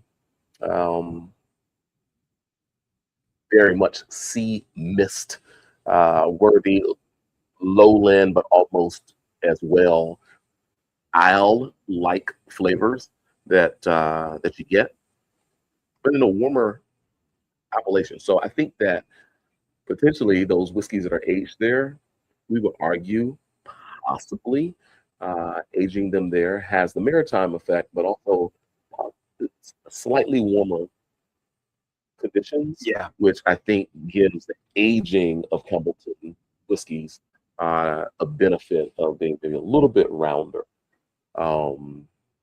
stylistically. And of course, there is no mass production that's happening in Campbeltown at all. So the 3-4 distilleries that are there now, they are literally under an umbrella that, it's like the town owns them, right? And they work for it and they keep the heritage and history alive. I think Glen Scotia has been one of the more well-known and prominent ones, but then up until recently, Springbank has really come to notoriety. One thing that I find so fascinating about Springbank is bourbon people are getting into Springbank. Like people are like chasing it as the Pappy of Scotch, which I mean there are very unique bottles. Yeah, I had a Springbank 31. Good boy, that was crazy. I wish I would have set Springbank aside 25 years ago. It's just it's odd to me moving from bourbon to this. Like, could you imagine? No, I can't move. Yeah, but that's what people are doing. It's enjoyable. It's like 3 of those or 4 of those in my box. I can't move this. I enjoy it. I would You appreciate said you couldn't see people moving from bourbon to this. It's a real big shift. Well, 30 years ago, even 25 years ago, that's what everyone did. Everyone did. I witnessed the shift from bourbon to single malt Scotch, literally back in 2001, 2, 3, 4, 5. Why was that? Bourbon. Why is that? Because within the bourbon landscape, we all grew up on certain bourbons. Of course, Jack Daniel's Tennessee whiskey, we will include that with it, right? But also a Jim Beam, a Makers, You still had and a Abby's and handful all of, that was back there. but no one was buying them. That's what I'm saying. Nobody The buying market it on the shelf. Right. W.O. Weller was sitting down on the bottom shelf, collecting dust for the most part, right? Eagle Rare was sitting there, 10-year-old collecting dust. Of course, you had, at that time, a mind frame of people didn't really want to try a lot of new stuff unless they were nudged to do so. And so if you had your bourbon fix, if you had, your bourbon brand, you would stick with that. Like Budweiser. But eventually, especially on Capitol Hill here, where you had individuals who were now traveling to meet with other partners or other individuals within the firm they work for, traveling for business, traveling within governmental spaces, and needing to sit down with various people from across the pond. Everyone else was talking, and all the elders were talking single malt Scotch. So I had a lot of these youngsters, these 20-something entering into their 30-somethings, still like that, asking Burnie, I need to learn about single malt Scotch. Like, I know nothing about whiskey. I just drink, Jack and Coke, or something with the Makers. That was fancy at the time. Makers was very much the fancy. Yeah. There were very few people that were drinking above a Makers mark at that time. And so a whole education around single malt Scotch, I would pitch to them. And this is when our single malt Scotch section was like at least 2 of these units up here. But there was a shift. A good foul. But that shift lasted for probably about 5 to 10 years before everyone reverted back because of the specialty small production bourbons that were available at those age statements that folks have been used to now by drinking single malt Scotch. The single malt Scotch had the age statements, but Maker's Mark didn't have a 12-year or 18-year or 15-year. So that's where the association with, oh wow, Pappy Van Winkle, 15-year, 20-year, 23-year. Oh, that's an option. Wow. And as Macallan's price points were shooting through the roof, 23-year-old Pappy Van Winkle on the show for $89.99. Yeah, let me try that. Or let me try a 15-year for 60. You're 65 lying. Yeah, Can you imagine if you'd have held on to all that? I know, man. I know. Absolutely. But Blends was what? So, 25, 1999, 25.99. Blends at that time, that wasn't even really a play. Yeah, I heard it was stacked up on the floor. People wouldn't even get it. It was Pappy, and it was W.O. Weller, and it was Eagle Rare. Look at your Those were the ones that were. Eagle Red now. And then wholesale you'll see now. Stag here and there, right? Wholesale now. Stag was, Well, I can imagine wholesale. That was a transition 15 years ago. It's funny that what goes around comes back around. It's true. Right? What That goes means we around, got to save up on our back around. scotches because that's going to Yeah, come. And bro, what- stop and trying what to has force me happened? to open stuff. What has happened? We are heading back into Scotch, and in a blink of an eye, a couple years, a Glenmo 12-year Lasanta is now a Glenmo 15-year Lasanta. What has happened, right? Yeah. And the price point hasn't changed much at all. And so there are potentially, especially in the U.S. market, that bourbon craze for this market potentially help reset the Scotch world.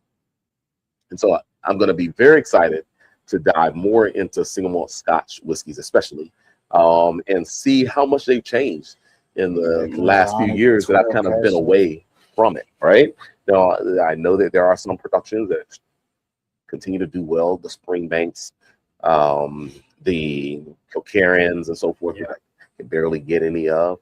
The Bricklati productions, I like where they landed. I remember the heyday of Bricklati when the 5 partners owned it. Shout out to Andrew Gray, Jim McEwen, and so forth. But yeah, looking forward to this journey. In the Scotch space, the ones I always find to be the most unique is Ardbeg. Ardbeg always comes up with the most out there experimental stuff. They have a great core product, but when you get into their committee releases and their limited releases, oh man. Do they do? They the ones that do that one that say Big P on it, the man, or that's a separate brand? It's like this red beard guy sitting on like this tannish label. It's called Big Pete. Yeah, it's not. That's probably just Big Pete. Yeah.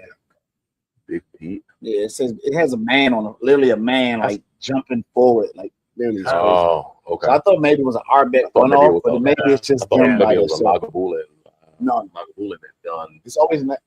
They do the Offerman. Yeah, they do the Offerman. Nah, this one's called Big that's also Pete. great too. It's across the front of the bottle. Okay. Yeah. Get your bottle of that. Speaking of unique marketing, Lefroy, they have William Defoe. He's their spokesperson. William Defoe. All right.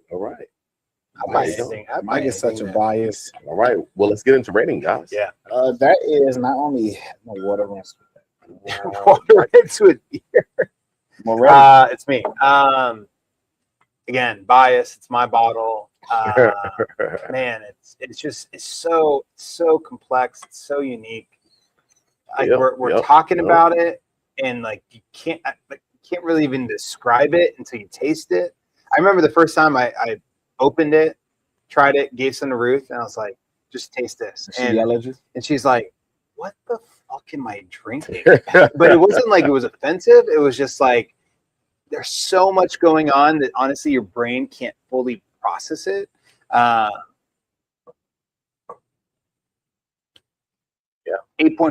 8.5. I was considering going higher, but yeah, I can go 8.5. It's one of those things that I've never found a bottle that has quite stopped me in my tracks. Yeah. Can you say that word? Cadiris? Cardias? Please. I mean, and it's going to be a pinch, but I need this in my life. This is not the bottle I drank at your house. No. What is that bottle? Mike bought out the end all be all peated. This is a big stable in my cabinet. That was Ardbeg's. Ardbeg. Yeah, I brought out the Ardbeg. Yeah, that was the Smoke Trails. Ardbeg Smoke Trails. Yeah, I almost brought one of those, but I had a similar feeling with these. All right. Well, folks, I'm just going to drop my 9 rating on this one. 9. Yeah. A 9? I almost did 7.7. Hold on. This goes down a history of 9s. Like, we're going to go back and remember this. Like, this is a 9. I'm on the council where I have to ask you a second time to make sure you know what you're saying. Bro. It's 9. Okay. Like. Not in a bad way, but just like, wow. It has all of these aromatic tones that are so unique. Like sparkling. Just, you mentioned candy. Like before, was here. Like these sweet notes. So it's just a sweet maltiness in the front. Then it goes smoky. Candy notes. And then you get it. And it's so approachable. It's so approachable. Approach is good. You have to be able to handle the finish.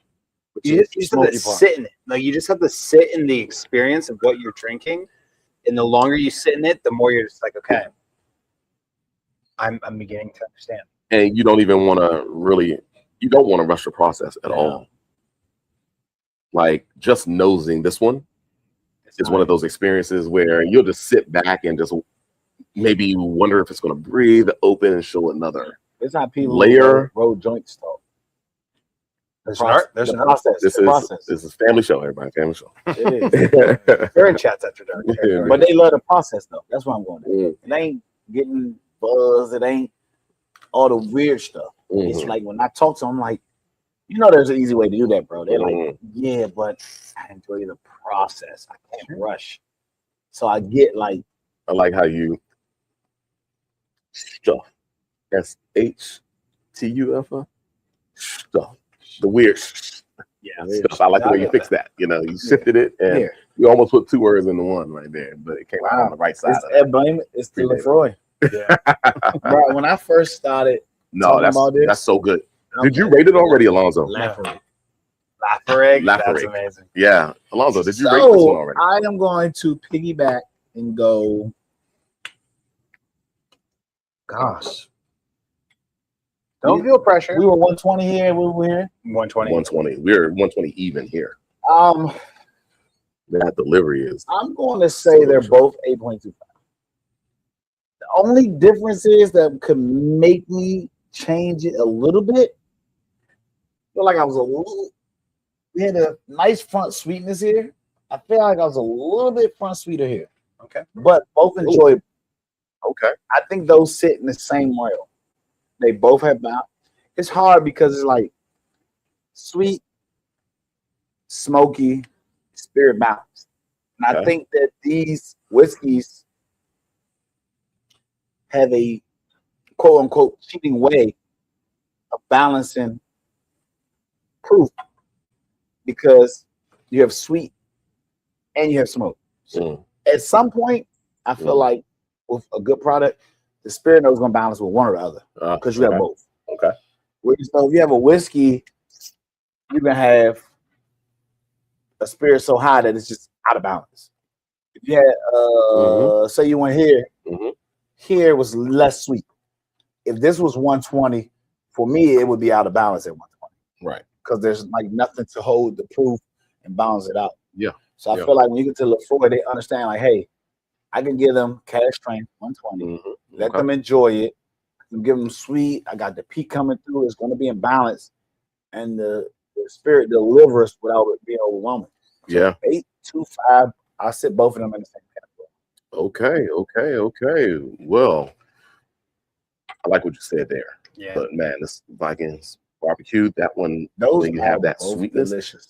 In the first one, I smelled the salinity, I smelled the peat, and I smelled the peppers, right? And this one, so much more. So I get what you're saying, especially if you're sensitive, more so sensitive to peat. That's the first thing that comes to mind, right? But here, the complexity, and then on the finish as well. That finish, like literally, it's such a complementary flavors that are all just active at once and creating a balance that's crazy. So yeah, Viking barbecue, everybody, 9-year-old. It is the youngest product that we're tasting today. Isn't that something? How old is it? But once again, it is. We didn't talk about it yet. See, that was 9-year, right? No, we don't have an age statement on it. Believe it or not. But I'll look it up. Yeah, I like but I went live on it, but it's delicious. The Viking barbecue 9-year-old Campbeltown single malt Scotch whiskey, and they actually call it. They say in celebration of the Campbeltown Malts Festival 2024.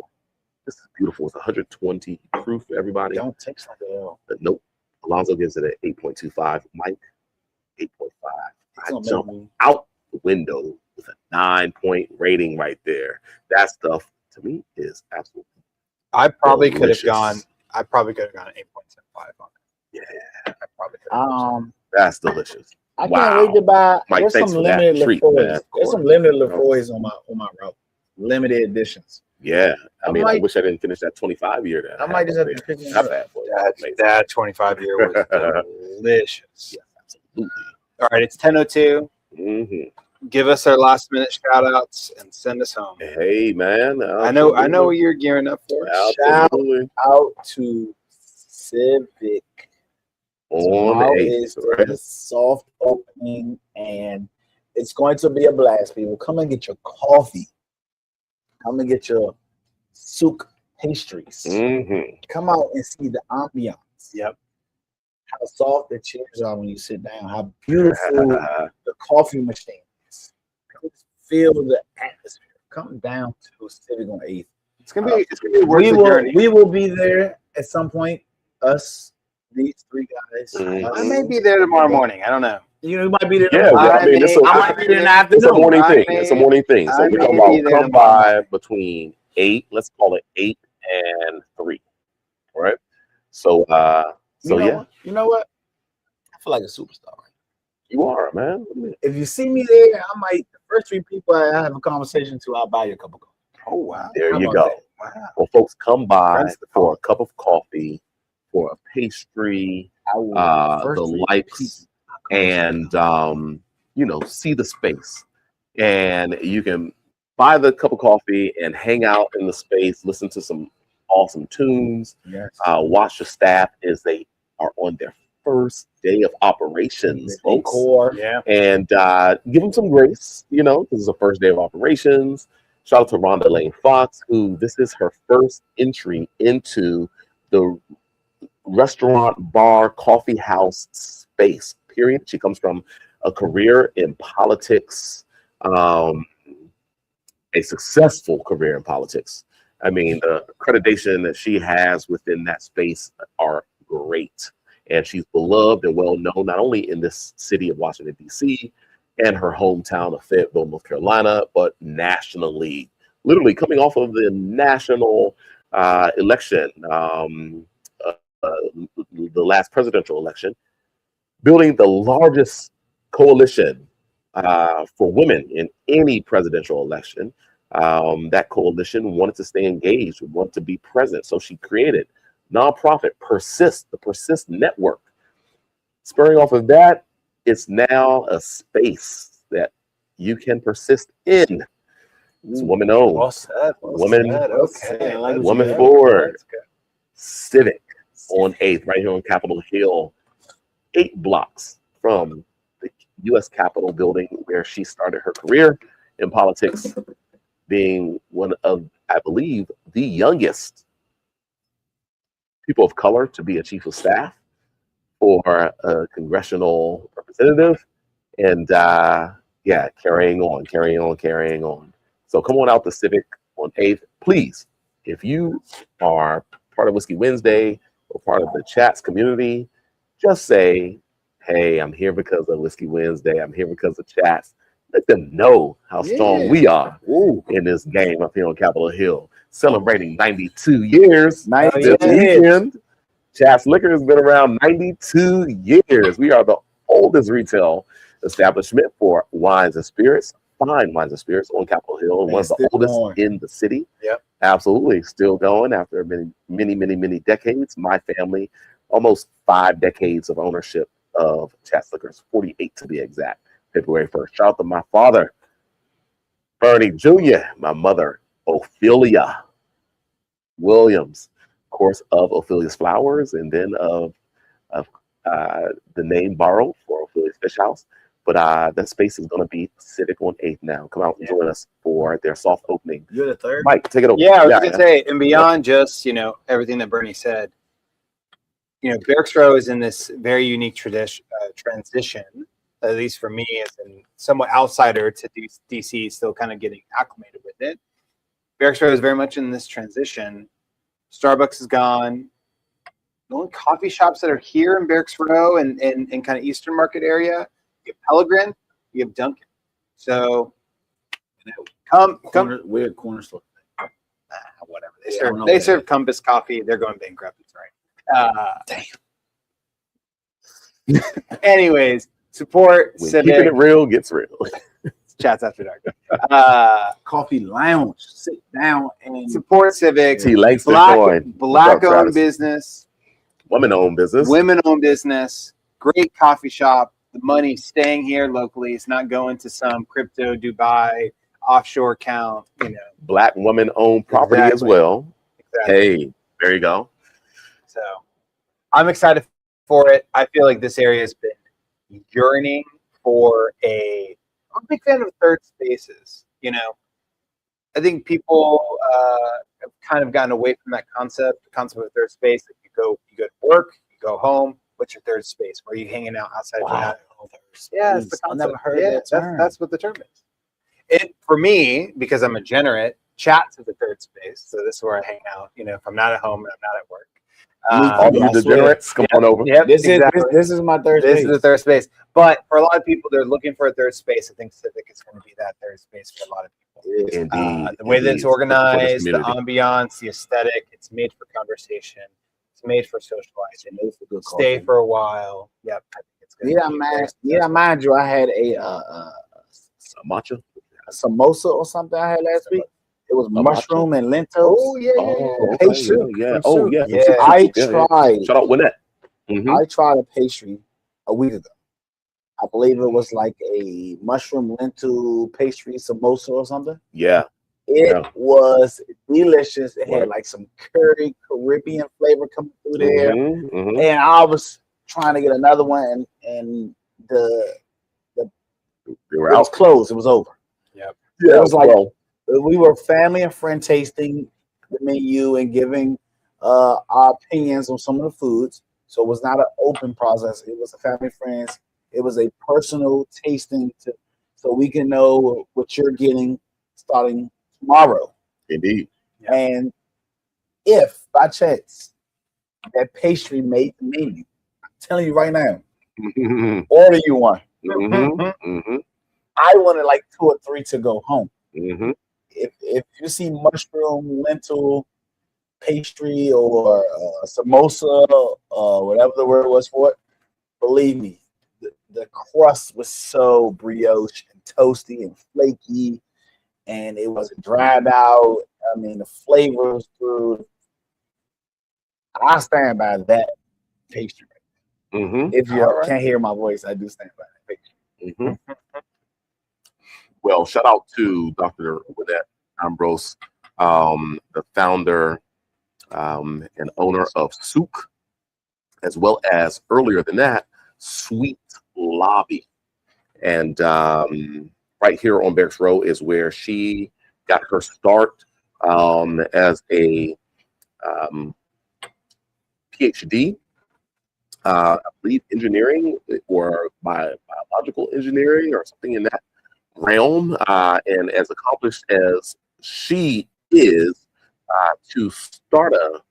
to go on to Cupcake Wars, she and her brother Timmy, win Cupcake Wars, and then fast forward and not only have a successful donut shop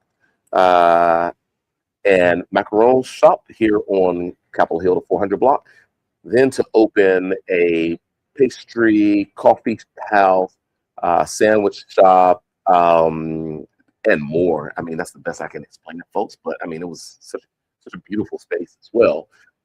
But her business to business, once she started selling the Whole Foods and some of these other locations, hotels, other entities, I mean, who had time to actually operate a storefront?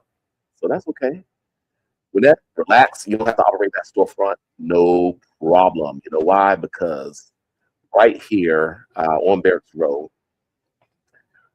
that is going to be handled. The storefront side can be handled by Rhonda Lane Fox and the like right there at Civic on 8th. This is just one of their Instagram posts. You can see kind of a little bit of the decor inside, the branding. A cappuccino, I think, is there in that picture. Just amazing things. It's going to be a great time. Those of you who are in the community, of course, you all have all been asking about what's going on. When's it going to be open, Burnie?